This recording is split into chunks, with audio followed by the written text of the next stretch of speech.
Hey everybody, welcome back to Pete's Classic Cycle. Today we want to talk about H2 tanks and why this one is so special. It is a 73 H2 tank. You can tell by the fuel cap. 72, 3, and 4 all have the exact same fuel tank. The only difference is the fuel caps and how they mount. Each year is distinctly different and cannot mount from one year to the next. That is how we know that this here is a 73 tank. That will be important in just a moment. So a little bit of history on this particular tank is it came from a drag racer and had these 3 extra fuel taps drilled in silicone into the bottom of the tank.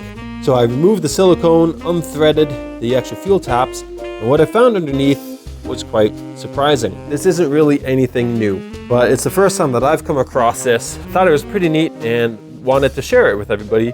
So 73 H2s came in both purple and gold.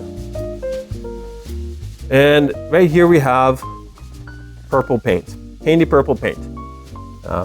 You can see it there. But we also have is candy blue painted over top. And if you look close, that is a direct match to the 72 H2 tanks.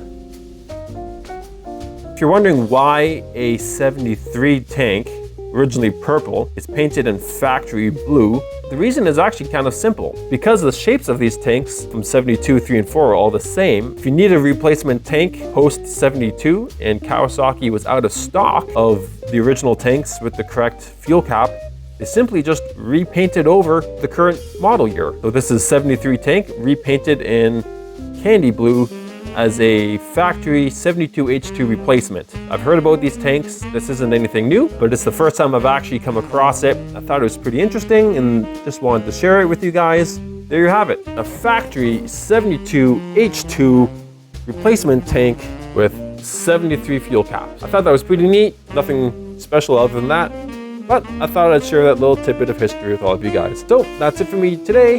And as always, guys, please ride safe.